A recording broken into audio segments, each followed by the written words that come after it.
தமிழ்நாடு நுகர்பொருள் வாணிபக் கழகம் கொள்முதல் செஞ்ச நெல்லுக்கு கிட்டத்தட்ட 90 நாட்களாக பணம் கொடுக்கல. விவசாயிகள் வீதியில கலந்து புரள்றாங்க. முதலமைச்சர் இதுவரையிலும் பாதிக்கப்பட்ட விவசாயிகளுக்கு அரசு பொறுப்பேற்கும், உரிய தொகையை விடுவிக்கும் என்று இதுவரையிலும் ஒரு அறிவிப்பு. எந்த அளவிற்கு ஒரு வக்ர புத்தியோடு தமிழ்நாடு முதலமைச்சர் செயல்படுகிறார் என்பதை அவரே அதை நிரூபித்திருக்கிறார். எனவே விவசாயிகளை அவமதித்து விட்டுதான் ஆட்சி நடத்த வேண்டும்.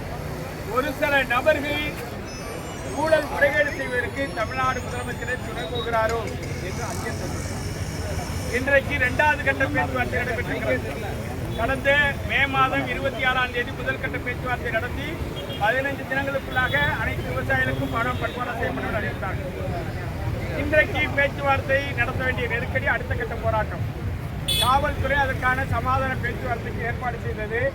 அதனை ஏற்று இன்றைக்கு பேச்சுவார்த்தை நடத்தியிருக்கிறோம்.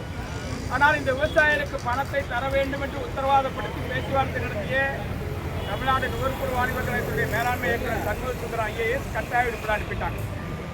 இன்றைக்கு வேளாண் துறை இயக்குநராக இருக்கிற முருகேஷ் IAS தான் இன்னைக்கு இந்த தமிழ்நாடு நுகர்பொருள் வாணிபகத்துக்கு கூடுதல் இயக்குநராக இன்னைக்கு பொறுப்பேற்றிருக்கிறார். அவர் பேசுறது, நாங்கள் எங்கள்கிட்ட கணக்கே இல்லை, என்னென்ன விவசாயம் கொடுக்கணும் அப்படின்னு கேட்டாக்கா கொடுப்பதற்கு